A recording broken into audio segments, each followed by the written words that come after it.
I want to explore this question of whether or not the gearbox bike is the future.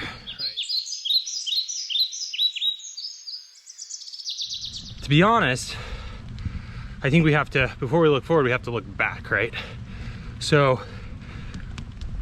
if you have a super nationalistic view, you're like, all right, how many big gearbox bike companies or companies that buy gearboxes from a manufacturer and put them on a bike frame that they sell to the public exist in the United States? There's really only one. It's Priority, right? But if you zoom out and you look globally, in European markets, these types of designs have existed for years. So like if you go to Pinion's website, I'll put a link below, and you look at the list of companies that buy their drivetrains, the vast majority of them are in European countries.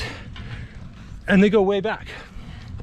So there were gearbox bikes before Pinion. There's all, obviously, if you're doing your internet research on this stuff, the roll-off hub, which is a hub gearbox, goes in the rear wheel. And so these have existed for a while. And in European countries like Norway and in the Dutch, like, biking culture, the steel frame gearbox commuter bike has been around for decades. So in those areas, it's not really the future. In the United States, though, I think there's a great niche that Priority can fill. You know, we think of population in the United States is around, let's say, 340 million people. If 1 in 3 people were to buy a bike, which would be great, in the next 10 years, Priority could sell 100 million units of gearbox bikes.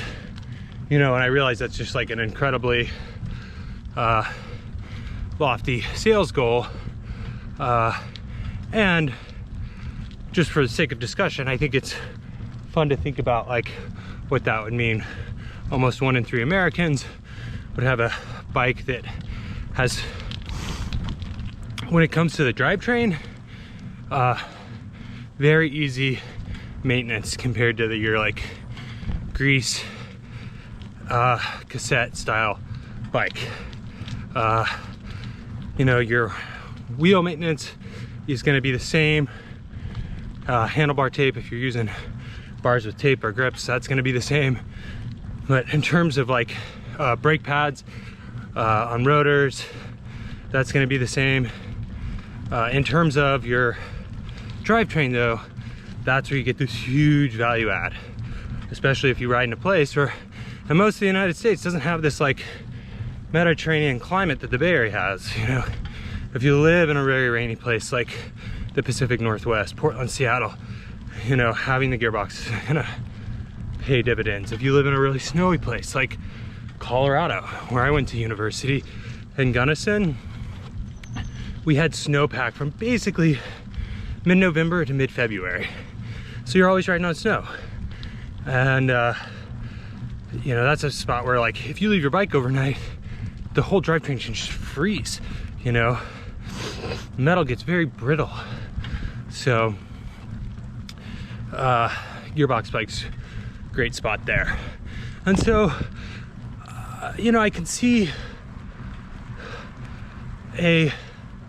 absolutely see a space for these types of bikes in the United States and other global markets outside of the European market. And I also know that the gearbox bike isn't a panacea.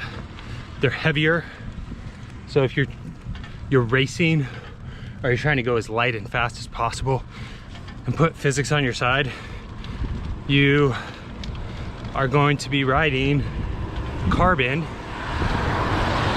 as much carbon as you can, and then the lightest drivetrain you can, which will be a chain. And those are also a little more efficient. So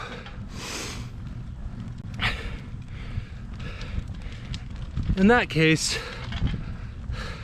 we go back to our question, are gearbox bikes the future? I would say no. I think the future's for bikes globally and in the United States is complicated, and they definitely are gonna add a ton of value to the people who choose to buy them and ride them. You know, how many people can get a bike off the shelf that are reasonably fit and then go ride up a 3,000 foot mountain without having to like work on their gear range at all? Just put it, I'm in second gear right now, you know, you're a little out of shape, put it in first gear and just spin your way to the top, you know, no big deal. There's just not a lot of bikes like that. And there's also, you know, these smaller subsets of folks in the sport who are like pure road riders, always on carbon road bikes, maximize efficiency by riding with the lowest weight possible and the lowest rolling resistance possible. So light frame, skinny tires, not too skinny, right? Tubeless. And so those folks, the bike isn't for them, you know.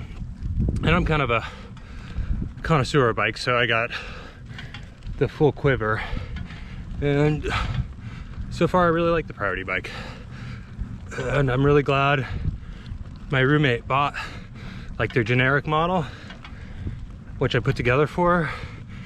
And I just kind of saw like, hey, these guys are onto something.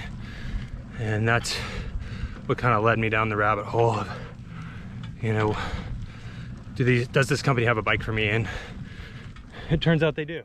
The best way to support this channel is to donate $5 to my PayPal tip jar, subscribe to my channel. When I reach 1,000 subscribers, I will donate $1,000 to Santa Cruz Mountains Trail Stewardship. Like and comment on the content. It's been great hanging out with you today. See you around.